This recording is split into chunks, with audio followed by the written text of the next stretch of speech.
فلسطین، یہ صرف آج کا مسئلہ نہیں بلکہ پچھلے 3000 سال سے اس سٹی کو قبضہ کرنے کی لڑائی چل رہی ہے۔ آج سے 3300 سال پہلے اللہ نے موسیٰ علیہ السلام کو حکم دیا کہ بنی اسرائیل یہودی کو ایجپٹ میں فرعون کی غلامی سے نکال کر آزاد کر دو، اور پھر بہت مشکل سے فرعون نے آخر بنی اسرائیل کو آزاد کر دیا، جس کے بعد موسیٰ علیہ السلام بنی اسرائیل کو لے کر فلسطین کے پاس آئے اور کہا کہ اس سٹی پر حملہ کرو، لیکن بنی اسرائیل نے کہا کہ آپ اور آپ کا رب جا کر لڑیں، ہم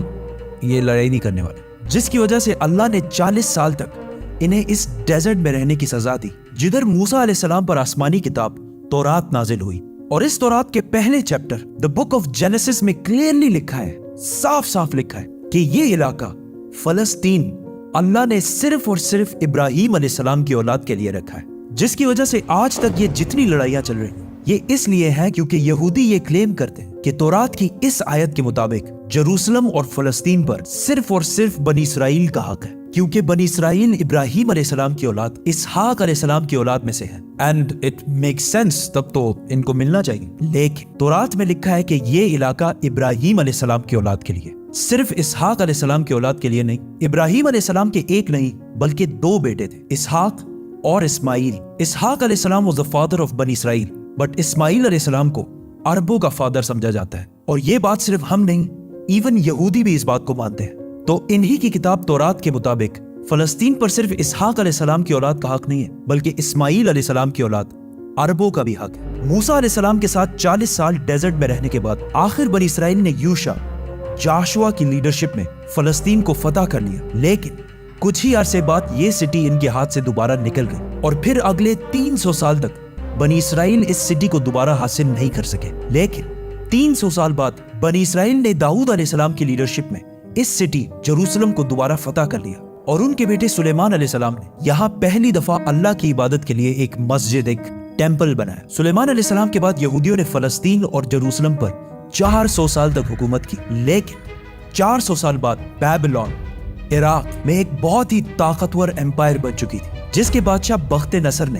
اپنی امپائر کو بڑھانے کے لیے فلسطین پر حملہ کر دیا اور جروسلم کو تباہ و برباد کر دیا، اور اس کے اندر ہزاروں یہودیوں کو شہید بھی کیا، اور اس ٹیمپل کو بھی تباہ کر دیا جو سلیمان علیہ السلام نے بنایا تھا، اور جتنے یہودی زندہ بچ گئے تھے ان ساروں کو غلام بنا کر اپنے کیپٹل بیبلون عراق لے گیا، اور 70 سال تک یہودی عراقیوں کی غلامی کرتے رہے۔ لیکن 70 سال بعد عراق پر ایران کے ایک بہت ہی نیک بادشاہ سائرس دا گریٹ نے حملہ کر دیا، جسے ہم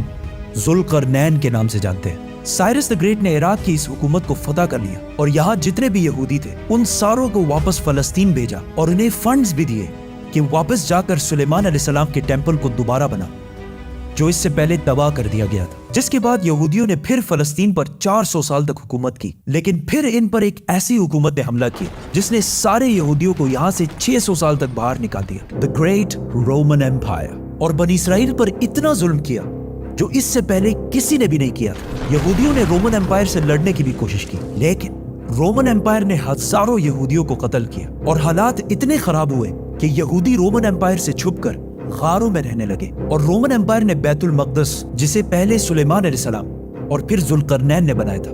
دوبارہ تباہ و برباد کر دیا، اور اس کے بعد یہ ٹیمپل آج تک دوبارہ نہیں بن سکا۔ رومن امپائر نے فلسطین اور جروسلم پر 600 سال تک حکومت کی، لیکن 600 سال بعد رومن امپائر نے ایک ایسی غلطی کی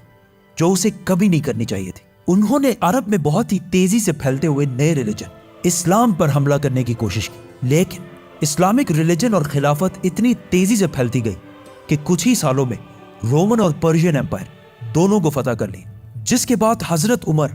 دنیا کے سب سے طاقتور بادشاہ بن گئے، جن کی حکومت الیگزینڈر دی گریٹ کی امپائر سے بھی بہت بڑی تھی۔ آخر مسلمان رومن امپائر کو فتح کرتے کرتے جروسلم کے دروازے تک پہنچے۔ رسول اللہ صلی اللہ علیہ وسلم نے پہلے ہی کہہ دیا تھا کہ مسلمان ایک دن جروسلم ضرور فتح کریں گے۔ اب مسلمانوں کے پاس 2 آپشن تھے، یا تو جروسلم کو اسی طرح تباہ کیا جائے جو اس سے پہلے باقی بادشاہوں نے کیا تھا، اور یا اس کا سیج محاصرہ کر لیں۔ آخر 6 مہینے بعد جروسلم کے گورنر سفرونیس نے کہا کہ میں یروشلم صرف ایک ہی شرط میں مسلمانوں کے حوالے کروں گا کہ مسلمانوں کے بادشاہ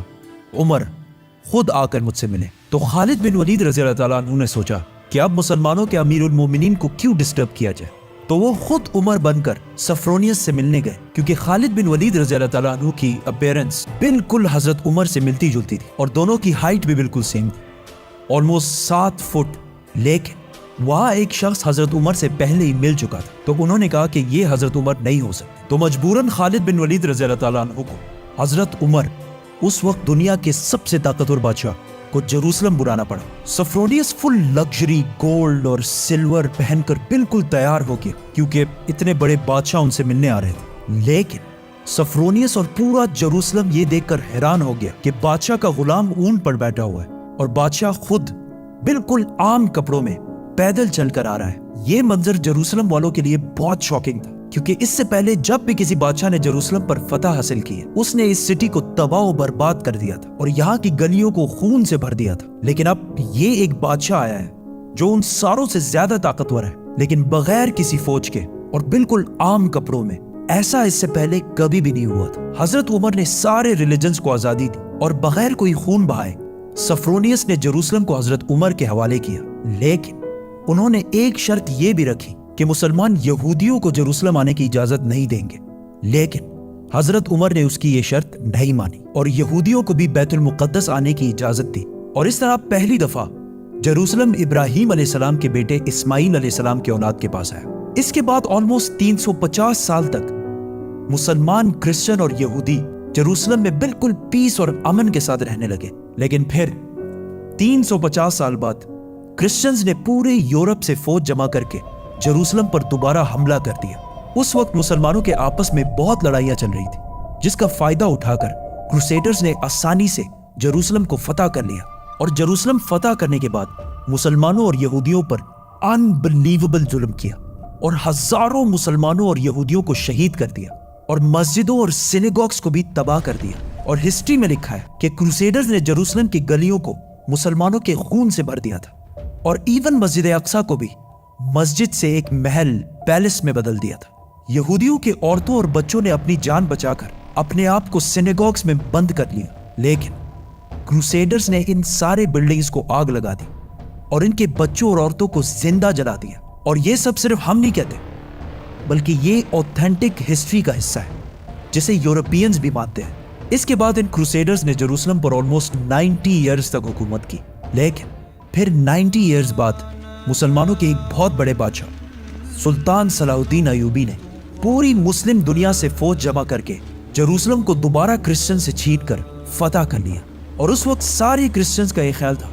کہ اب صلاح الدین ہم سے اسی طرح بدلہ لے گا جس طرح ہم نے لاکھوں مسلمانوں کو شہید کیا تھا۔ لیکن صلاح الدین ایوبی نے بالکل حضرت عمر کی طرح سارے کرسچنز کو معاف کر دیا۔ ایون کرسچنز بھی اس بات پر حیران ہوئے اور صلاح الدین سے پوچھا کہ جب ہم نے فتح کیا تو ہم نے ہر مسلمان کو قتل کیا تھا، لیکن صلاح الدین ایوبی نے انہیں کہا I am not those men.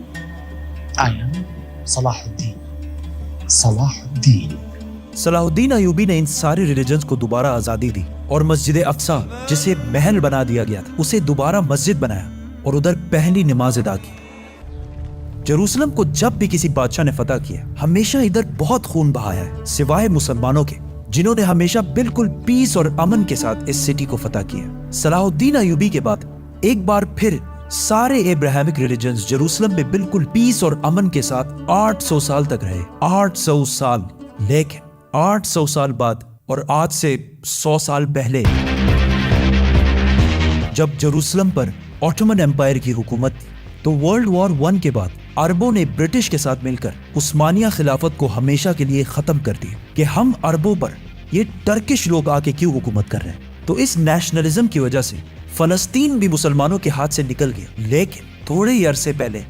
British اور یہودیوں کی آپس میں ڈیل ہو چکی تھی کہ اگر برٹش کو یہ علاقے ملے تو وہ ادھر ایک یہودی سٹیٹ بنائیں گے۔ اور یہ معاہدہ ہوا کیوں تھا؟ کیونکہ اس سے پہلے یہودی یورپ کے ہر field, business, science, medical, banking, ہر چیز میں بہت سٹرونگ ہو چکے تھے، جس کی وجہ سے یہودی یورپ کے سب سے طاقتور اور رچ کمیونٹی بن گئے۔ تو ان کی سپورٹ حاصل کرنا برٹش کے لیے سب سے ضروری تھا، اور پچھلے 1800 سال سے